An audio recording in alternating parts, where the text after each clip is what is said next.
The cash aid payout for PUV drivers begins today in Malolos, Bulacan. Ched Gatchalian is on the phone to tell us more. Hi, Ched. Tell us how many driver beneficiaries are there?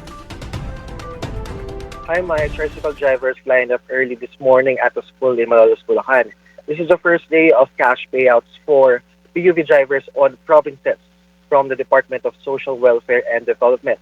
For Malolos, this is the first batch of payout for TODAS, to be followed by another batch tomorrow and on Friday.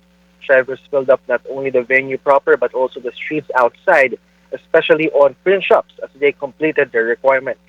Over 1,000 tricycle drivers were expected to attend today for the payout, according to the regional officers handling the activity.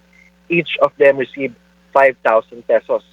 Some drivers, however, encountered issues in the distribution, such as misspelling on their names in the records or problems on their signatures and tab marks.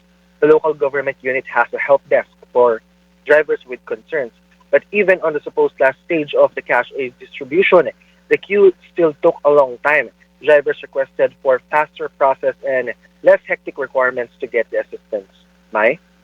Ched, did all drivers in the venue receive cash aid, or are there some who are not on the list katulad ng nangyari sa ibang mga lugar?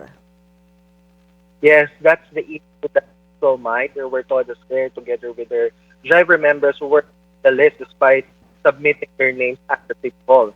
They told us they weren't given any reassurance if they will still be included in the next schedule of the payout.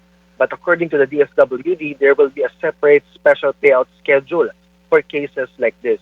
They are aiming to finish all the batch 1 of payouts until April 13th. Mai? Thank you, Ched Gatchalian reporting.